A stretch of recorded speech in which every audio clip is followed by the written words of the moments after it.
The inspiration behind this build was really kind of a modern take on the 93 RX-7, inspired by the new GT3 RS. Obviously that car today is one of the most competitive off the showroom race cars out there, so I was like, what would Mazda have debuted if it was 2017 and they released the 93 RX-7? It would be a wide body, aggressive aero, wide tires, higher horsepower, but I imagine Mazda, they're still a very balanced company. You know, the Japanese always think of that yin and yang, so I didn't want to just shove the biggest motor possible in here. We stuck it to the original 13B, still using the OEM layout, OEM setup, maintaining that nice 50-50 weight balance. I didn't want to distort the handling characteristics of this car, but I wanted to embrace what was great about this Mazda RX-7, and that was really what our inspiration was. Take the best of what the RX-7 had and just embrace that and build upon it. So this car is pretty wild. It took me a year and a half to get all of these components from around the world. The body kit's the first of its kind. We brought it in from Japan. It's a BN Sports kit.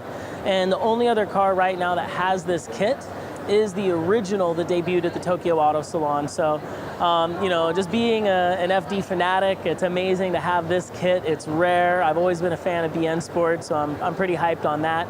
The wheels are Veilside Andrew Racing. And I'm not a huge wheel guy. I race cars, so they gotta be light.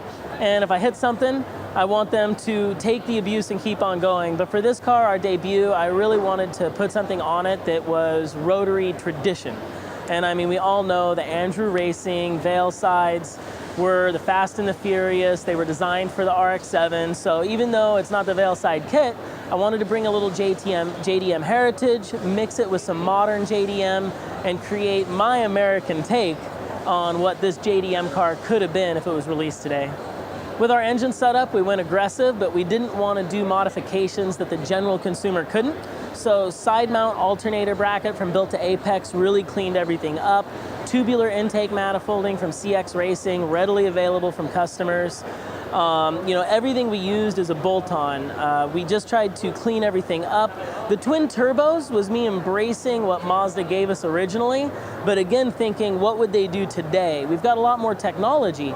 We can use nitrous systems. We can use the Haltech with anti-lag or two-step. So boost control and the lag that you used to have isn't such a big problem, so we went a lot bigger, 2 big Turbonetics turbos, 6 2200cc injectors, and we plan to max those out, getting probably 700 plus horsepower out of this half bridge, and just a big thanks to everybody that helped put it together.